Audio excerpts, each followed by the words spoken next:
adjunto amanhã, para a gente contar um pouco da história do mestre Guilherme, da história do adjunto amanhã, a sua vinda para o Vale.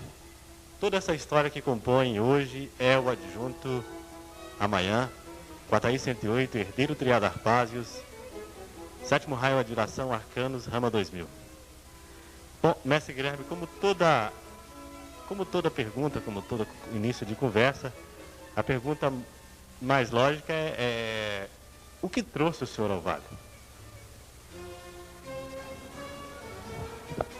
Salve Deus.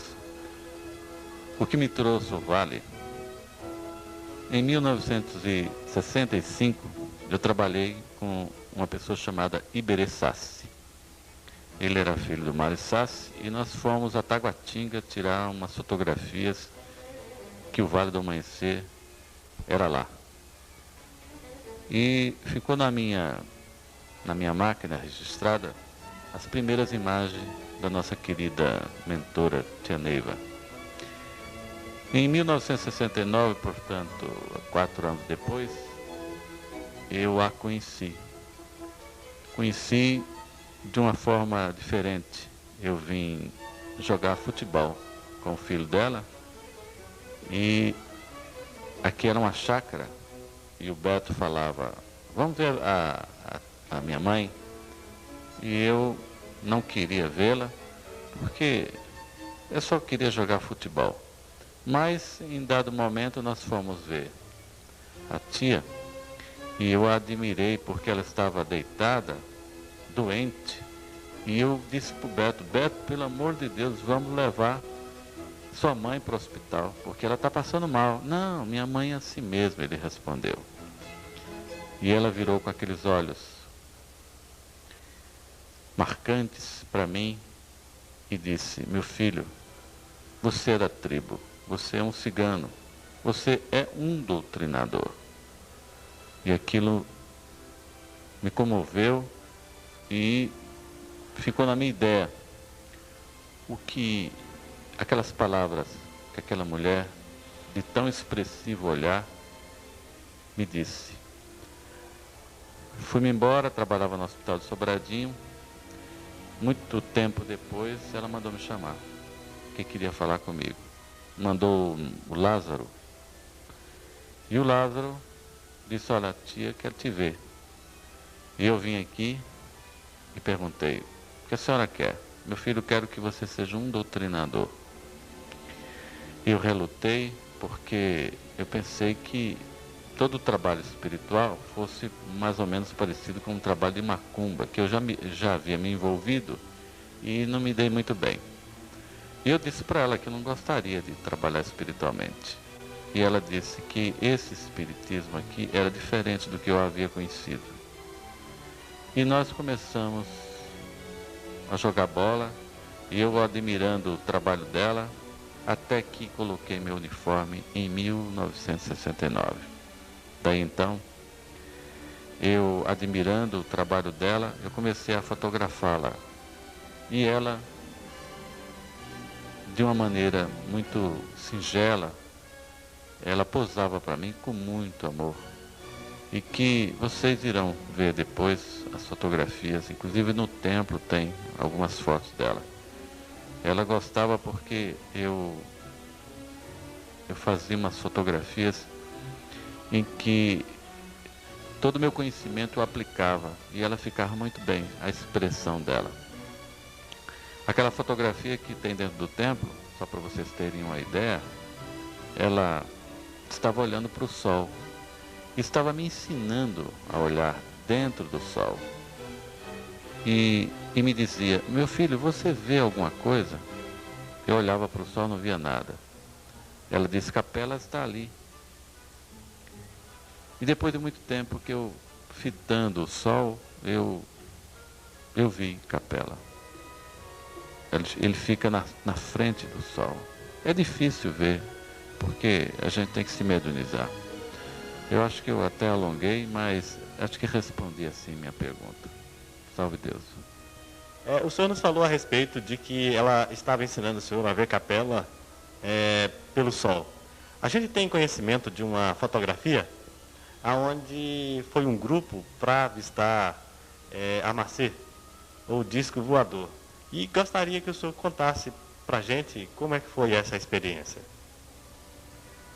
Ué, nós fomos para Pirinópolis. E é uma caravana, Michel, o Lorival, Albuquerque, Carmelúcia, uma turma. E nós fomos para realmente ver fenômenos. E lá nós chegamos, um frio imenso, nós acampamos. E nesse dia, nós dormimos lá, de manhã cedo nós subimos lá, a capela lá em cima. E de repente a tia, olha lá, meus filhos, vocês estão vendo? E a gente olhava e não via absolutamente nada. E ela naquela euforia, querendo que nós víssemos os discos, as chalanas. E interessante que ninguém viu. Nós saímos de lá frustrados e ela também ficou chateada porque o fenômeno extra-etérico, né, só era visto por ela. Mas eu quero dizer para você, sobre o início dessa doutrina, era muito difícil. O mestre Apará, naquela época, era médio passista. Nós não tínhamos, quando iniciamos no Vale, só tínhamos uma mesa evangélica.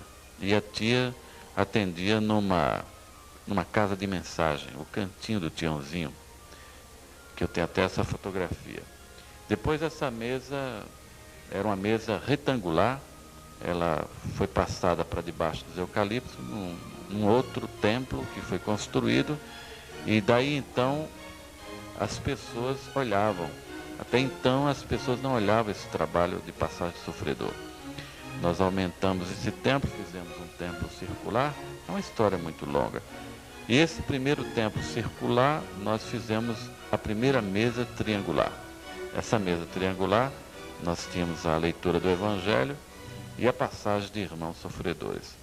Era só isso. O Evangelho era comentado pelo Mário e as pessoas olhavam. Depois, nós fizemos uns toquinhos, uns banquinhos, que os médios passistas, na época, davam o passe àquelas pessoas que procuravam.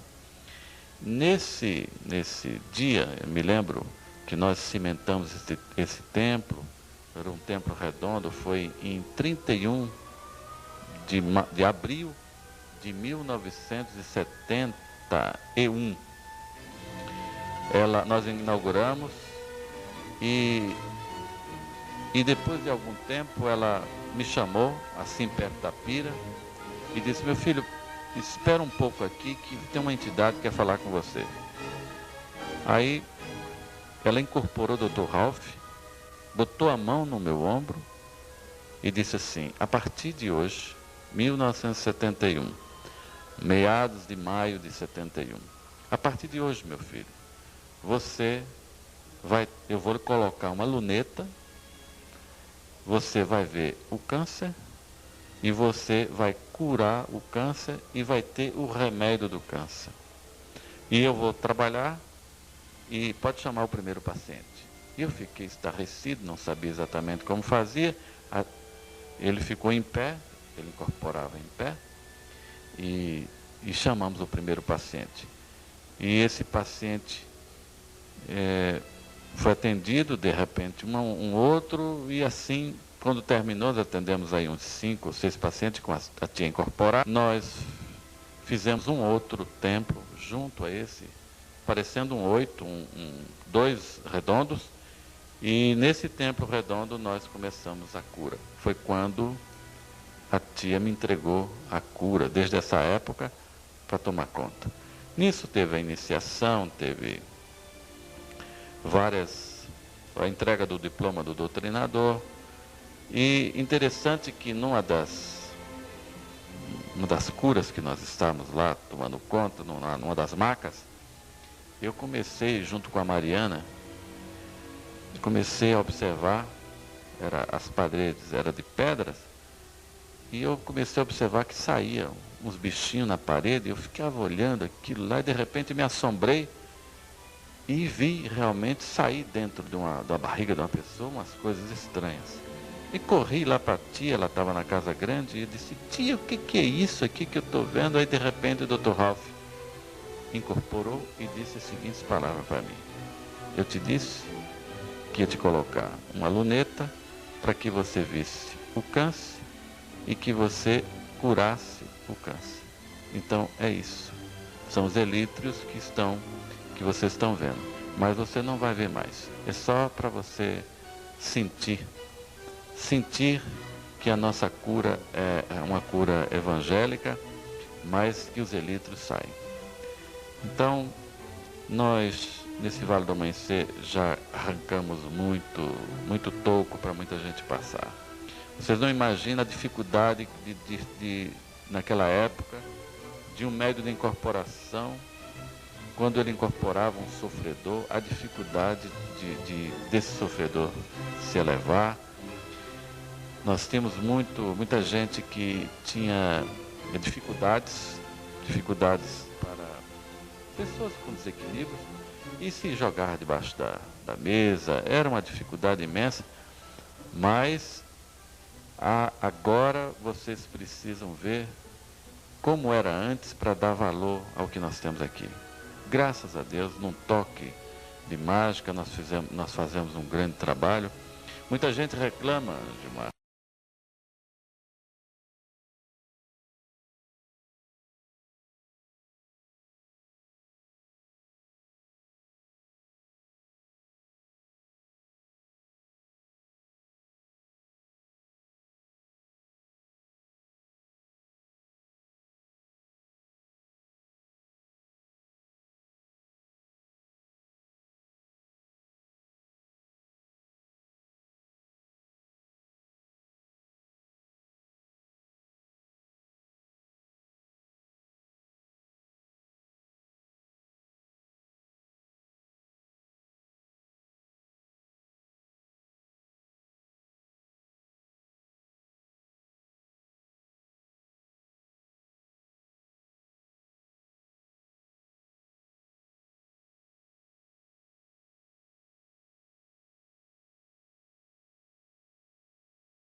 Vinha da civilização maia e que o nome dele era Amayã, que deveria ser, na época, se não me engano, ministro maia. Eu sou da civilização maia, fui um sacerdote maia.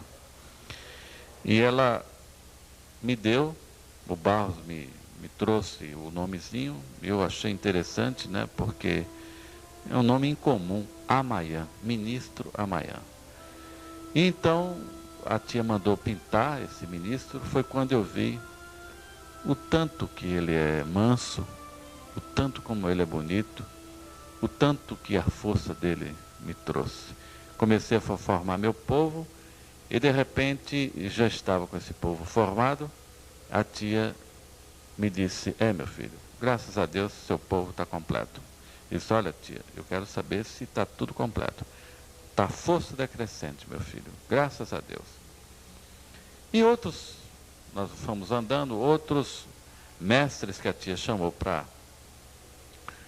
ser adjunto, se filiou a mim, porque não havia conseguido, como foi o caso do Dilson, do Cruz e do Ferreira.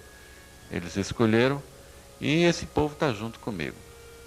Sobre o Cavaleiro da Lança Lilás, quando começou a aparecer a organização dos sandais, dos trabalhos em que se exigia a presença do Cavaleiro da Lança Vermelha, do Cavaleiro da Lança Lilás, do Reino Central e o Rosa, ela chegou para mim com um papel, eu trouxe um presente para você, meu filho. E eu disse, mas que presente é esse? Logo a gente desconfiava, porque a mãezona gostava de brincar, e disse assim, você vai ser o representante do Cavaleiro da Lança Lilás. Eu quase caí duro, porque era uma responsabilidade muito grande. Inclusive eu perguntei para ela, mãezona, será que eu vou dar conta? Ela disse, ainda tem uma coisa, ainda tem um canto aqui que é a coisa mais linda que você vai fazer. Mas por que isso, tia? Porque você foi o escolhido. E até hoje, graças a Deus, eu me orgulho de ser o representante do primeiro Cavaleiro da Lança Lilás. Salve Deus. E o senhor? A gente sabe que a sua história no amanhecer é uma história muito rica e muito bonita. E a gente pede ao ministro amanhã, ao Cavaleiro da Lança Lilás, que lhe dê sempre essa boa vontade e que lhe pague por estar aqui junto a gente, para a gente resgatar e para conservar essa história, que é a história do adjunto, que é a história do amanhecer. Salve Deus, muito obrigado, Deus lhe pague.